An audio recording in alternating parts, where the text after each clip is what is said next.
ஹர ஹர சங்கர ஜய ஜய சங்கர ஹர ஹர சங்கர ஜய ஜய சங்கர.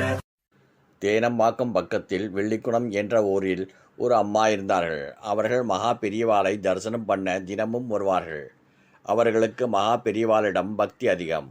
ஒரு நாள் மகா பெரியவாளை தரிசனம் பண்ண வந்திருந்த பொழுது மகா பெரியவாளுக்கு கைங்கரியம் செய்து கொண்டிருந்த ஒரு அணுக்கு தொண்டரை வீட்டுக்கு சாப்பிட அழைத்தார். ஆனால் அந்த அணுக்கு தொண்டர் வீட்டுக்கு வரவில்லை என்று சொல்லிவிட்டார். இதை மகா பெரியவா பார்த்து கொண்டே இருந்தார். ஏன், அன்பாதானே கூப்பிடுறா, அவ வீட்டுக்கு ஏன் வரமாட்டேன்னு சொன்னேன் என்று அணுக்கு தொண்டரை கேட்டார் பெரியவா. உத்தரவு கொடுத்தா கண்டிப்பாக போயிட்டு வரேன்னு சொன்ன தொண்டரிடம் கட்டாயம் போயிட்டு வா என்றார்.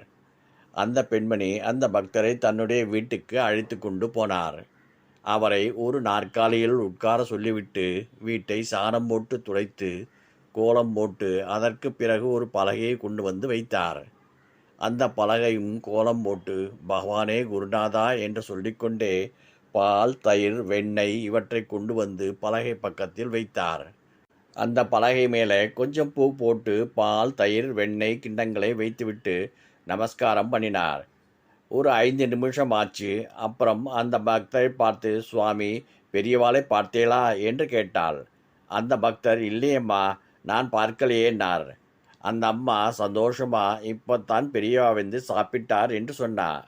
அதற்கப்புறம் அந்த கிண்ணங்களை பார்த்தால் எல்லா கிண்ணமும் காலியாக இருந்தது.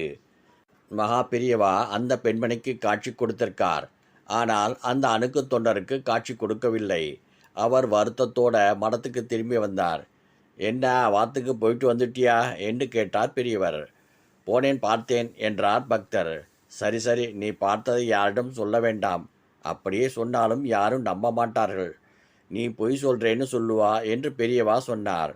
உண்மையான பக்தியோட எங்கிருந்து கூப்பிட்டாலும் நம் வீட்டுக்கு பெரியவா கண்டிப்பாக வருவார்.